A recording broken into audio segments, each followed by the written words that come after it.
Moravský. Vážení športoví priatelia, toľko, pevne verím, pre kvalitný.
Musím do telky.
Šimona Šmehila.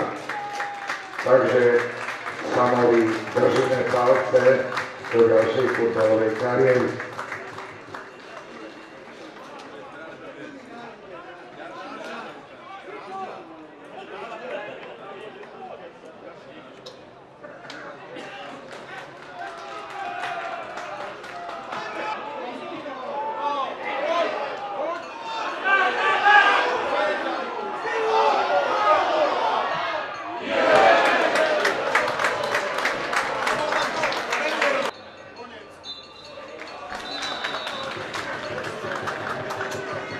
Záverečný hrík rozhodcu zápasu končil 14. kolo boxovej ligy FC Nitra MŠK Žilina B. Konečný stav stretnutia 2-0, keď góly za domácich zaznamenali Kopera Urbli. Chlapcom k víťazstvu v dnešnom zápase. V prvom rade by som chcel zablahoželať Nitre k zaslúženému víťazstvu. Myslím si, že prvý polčas sme nepôsobili dobre. Hrali sme veľmi zle, slabí sme boli na lopte, vytvorili sme veľa individuálnych chýb, čo sme vlastne dostali 2 góly po štandardnej situácii a hrubej chybe našich hráčov. V druhom polčase by som chcel chalanov pochváliť, ale to je strašne málo, pretože potrebujeme dať kontaktný gól. Myslím si, že sme druhý polčas predviedli to, čo nás dobí po celý čas tejto jesene. Ale ešte raz vrajím, nezaslúžili sme. Za prvý polčas sme si určite nezaslúžili dnes ani remizovať. Ešte raz vrajím, gratulujem Nitre. Po zápase so Sereďou sa niesol v našej kabíne taký life motív potvrdiť 2 dôležité víťazstvo v Seredi domácim zápasom. Treba zase povedať, že vedeli sme, že s kým budeme mať dočinenia. Mužstvo Žiliny sa prezentovalo a prezentuje veľmi dobrou organizáciou hry. Dá sa povedať, že to je taký verný rukopis Ačka, veľmi úspešného Ačka. Veľmi dobré jedince, hráči. Prakticky ja som aj hráčom povedal veľký rešpekt pred superom. Zvolili sme, v príprave sme zvolili hlavne ten prvý polčas.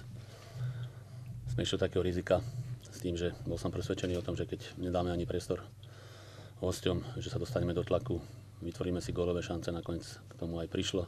Z môjho pohľadu asi to bol najlepší prvý polčas, alebo polčas zatiaľ, čo tu pod môjim vedením hráči absolvovali. Podvedome aj takého vedenia svojím spôsobom, ale aj ohromnom násadení po tom prvom polčase. Podvedome sme si ten náskok sa snažili nejako udržať, i keď sa tam dostali do nejakých gólových šancí alebo náznakov gólových šancí, sme to pomerne dobre ustáli, naopak sme hrozili, boli sme stále nepríjemní. Hráčom samozrejme patrí poďakovanie, dvíhame sa hore, ale je pred nami ešte kusisko roboty. Som rád, že aj dneska som musel dať z objektívnych dôvodov samozrejme šancu ďalším hráčom. Viete, že nemohli hrať vykartičkovaný Moravčík, Bosorát. Prvýkrát nastúpil od začiatku Tomáš Drgoňa, ktorý sa veľmi dobre zhostil po svojej šance. To isté sledujeme dlhodobejšie mladého Sama Ďurika. Nebojím sa mu dať šancu. Myslím si, že to naše víťazstvo bolo úplne zaslúžené. Úplne zaslúžené. Jediné, čo mi tak k tomu chýbalo, je keď zase z objektívnych príčin sme hrali v piatok o 3:30 aj skrz hokej, aj preto sme nemohli hrať v sobotu, že hostujúce Ačko hraje zajtra ligovú súťaž a nechceli sme to hrať v nedeľu. Boli sme presvedčení, že tam tá návšteva bude ešte ďaleko menšia ako teraz, nakoľko hrajú sa tie okresné súťaže. Tým chcem povedať, že tomuto chýbala len taká divácka kulisa. Lepšia divácka kulisa, lebo hovorím, ten prvý polčas z môjho pohľadu zniesol veľmi dobré kritériá v našej hre.